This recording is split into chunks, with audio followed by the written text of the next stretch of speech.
Here's a review of the 1999 Lexus LS400. It's doing a really good job, guys, holding up over 20 years. It's just a phenomenal vehicle, and Lexus has just catapulted all of its excellence from the LS lineup. You can see how amazing this car was for its time. I mean, this car still feels like a luxury car in every sense of the word. I'll see you on the other side of the intro. Hit that subscribe button and let's do this.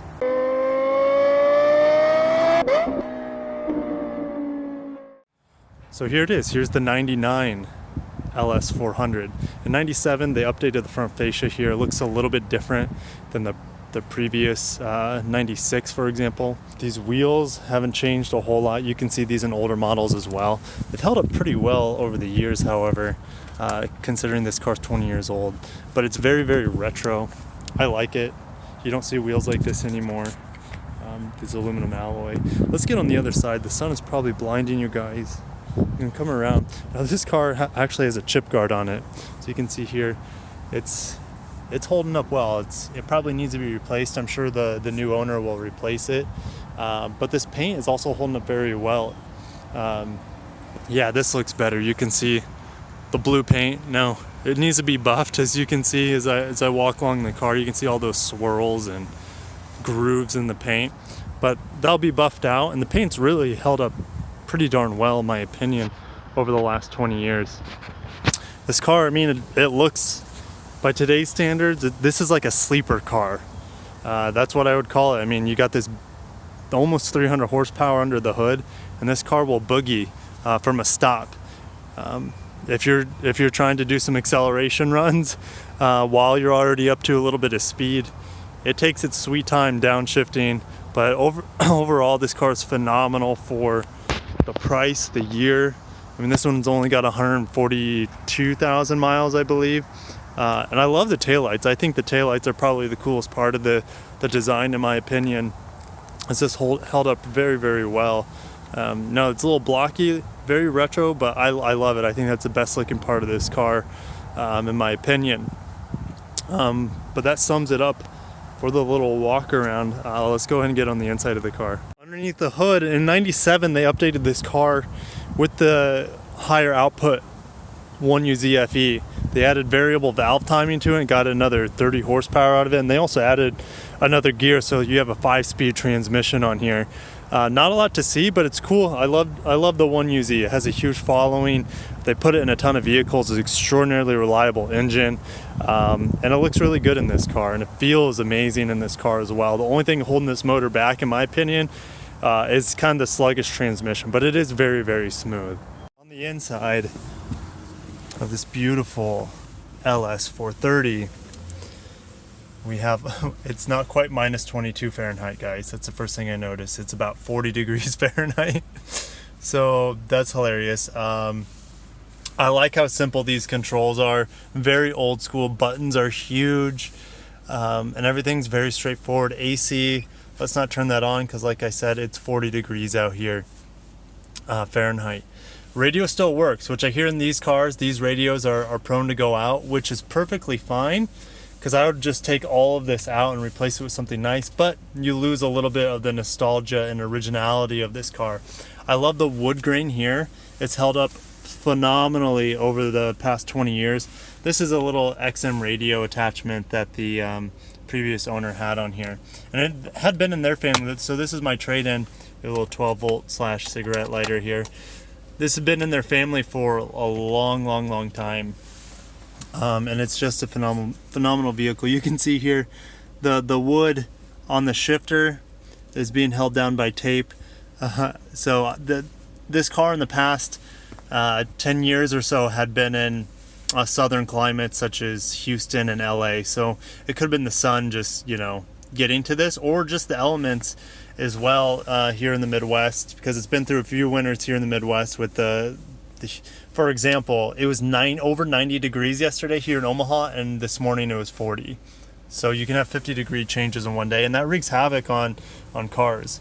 The steering wheel, you can see there's cracks in it, but it looks kind of cool. Add some character to it. The steering wheel is also huge, and I remember this with the LS.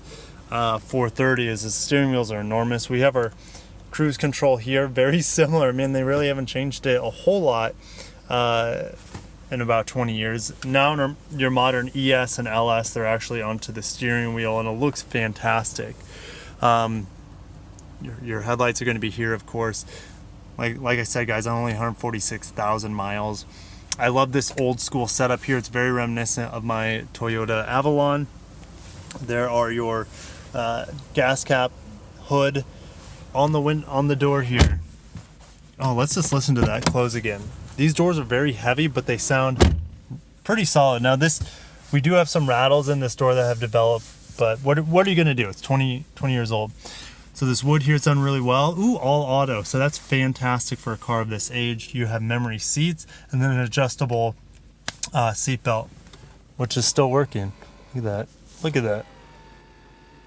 Struggling a little bit, but it's still working. Let's check out what's in here. We do have the remote for that Sirius radio. We'll open this up. And then we have another 12 volt in there. It says max 3.5 amps. So cool. And then what's this? Oh, here's your cup holder. That's kind of fancy. Fancy. These seats, guys, are very comfortable. They've held up extraordinarily well over the last 20 years, and I'd put a lot of that into the previous owners. They keep their cars for a long time, so they take really good care of them. So the seats are in great condition as well. I mean, the door's a little dirty, but that'll clean up just well. Sorry, the sun is so bright, it's kind of messing with my camera a little bit. But we have a dual compartment here. So there's your CD player. Does this still work? Heck yes. Is there anything in there? Let's find out, guys. I don't think there's any CDs in there. That's unfortunate. That'd been really cool to bust out, some Lionel Richie or something. Storage compartment there. And then here are your books down below. And that's a very large glove compartment. You have a nice carpeted material here, leather on the inside.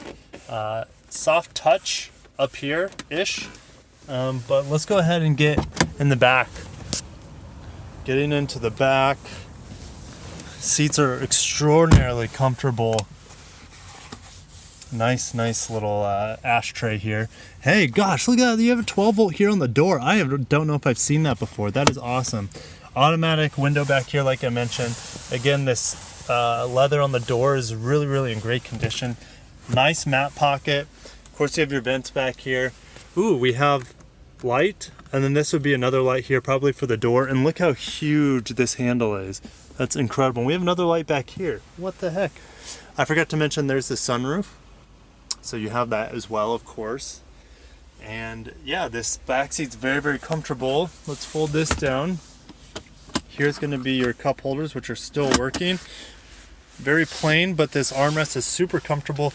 Unfortunately, you have this large drivetrain shaft, or your drive shaft going to the rear wheels that, would be unfortunate if you have someone in the middle, but most people are not going to have anyone in the middle. Let's get in the trunk. So this is the only way to open the trunk, which might be locked. Is it locked? It is locked. So here on the key fob, you can see it's pretty advanced for its time. You have unlock and lock, and it still works great. And I opened the trunk here. So that's still working, the key control on the trunk. Here's an old school first aid kit. You can see the carpet down here isn't holding up, or maybe the cardboard has just given up over the years. The trunk isn't the largest. What's this? Is that your toolkit? I'm assuming this is your toolkit here. Yep, it's gonna be your toolkit. But yeah, very wide trunk. It's not very deep, however, but look how you could really throw some huge objects into here because the opening is just enormous. On the drive of the LS 400, and I just got out of the parking lot, and you have to turn the wheel like a million times in low speed maneuvers. So just a little bit different. It's still very smooth. Now I'm not going to take this bad boy out on the highway today. It's going to be more of a shorter review, and the reason is our, I guess you would call a mechanic or manager of the mechanics he's buying this car. So I just kind of want to see what this car is all about. I don't want to get it on the highway where there's lots of traffic, so I'm just going to keep it in town a little bit and putt around. It's very, very smooth. It's very quiet.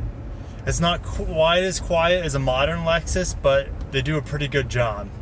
Now I'm at a stop sign here. Brakes are very, very smooth. They're not as strong as they are in like a modern Lexus, but every bit is smooth. No vibration in the pedal. Let's get on the throttle a little bit. It doesn't want to pick up very much, and guys, the sun is right in my face, so just deal with the visor, keeping my eyes in the shadow. But it does feel like a Lexus, and it reminds me a lot of the LS430, to be honest, with the interior and just the drive quality. It's just very, very smooth. And it feels like a very heavy car too. Similar to like a Mercedes S-Class. I feel like it feels a little bit smaller actually than a modern LS 500. That car just feels bigger in every single way. Even though in this 97 they stretched the wheelbase, I think maybe made the interior a little bit more spacey as well. But let's go ahead and just do a little roll onto the throttle. You have a green light. She goes. I mean, she doesn't feel nearly as quick, and she's not fully warmed up, but she doesn't feel nearly as quick as even a modern ES, for example, an ES 350 with the modern transmissions. And that the new ES 350, for example, has about 12 more horsepower than this car. And you know, the 8-speed transmission, that car gets it going a little bit quicker, gets the ball rolling. This car still feels like a Lexus. It should, in my opinion, should feel a little bit quicker with 290 horsepower. But again, this car is really heavy. It's really big. But it is a fantastic vehicle. Fantastic. It puts my 2004 Avalon to shame. That car is 6 years newer or so, and it just feels built of a much higher quality than that car. Even though that car is phenomenal in its own respect, this is smoother, it's quieter, the materials are far, far superior. Idling here at the stoplight, the car was like dead silent. Dead silent, very, very nice. And the traffic going by wasn't very loud either, so very, very comfortable. Oh gosh, this thing has quite a bit of lean to it. She leans around that turn. Let's get in the throttle, press floor. She goes. This transmission doesn't like to downshift very quickly. It is fairly smooth, but you're waiting. So here's an uphill pull. 3, 2, 1, pedal to the floor. She downshifts twice, and then she just flies. So you really got to make sure, if you want to get this car moving quick, you got to push that pedal down all the way. It'll downshift twice, and then it'll get the revs in about 4,500 RPM. And then this car really comes alive. This 1UZ FE legendary V8. Now there are some rattles that have developed in this car. I just heard it. I mean, the roads here in Omaha are pretty terrible. So I heard some plastic rattling. I don't know if it was the vents, and I heard some on the door as well. But for gosh, a 30-year-old car, a 20-year-old car almost, is doing pretty good. Now that rattling could have been my license plate, but I'm hearing it from other places as well.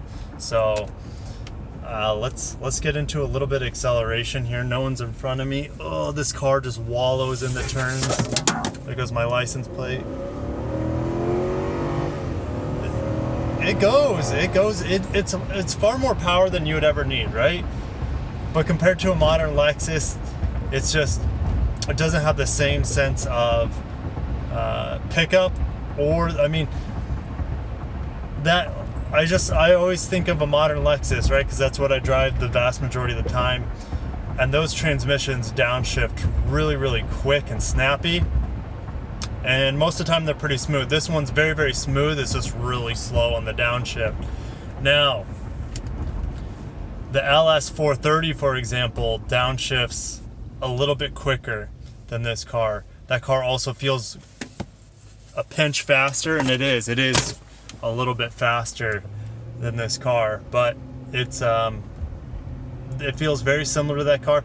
This one doesn't feel like it handles nearly as well as the LS430 in my opinion, but it feels every bit on the inside as luxurious as that car. Overall, this 99 LS400 is a phenomenal vehicle. The V8 is smooth as butter. The car rides like a cloud, although it's a little sluggish around the corners, and like I said about that transmission, doesn't like to downshift very quickly, but if you're starting the car from a stop and accelerating, it's going to do very, very well in acceleration. Like 0 to 60s, I'm sure pretty respectable in this car for what it is. Let me know if you have any questions about this LS, and I'd love to hear your guys' experiences and thoughts about this amazing relic from the Lexus lineup.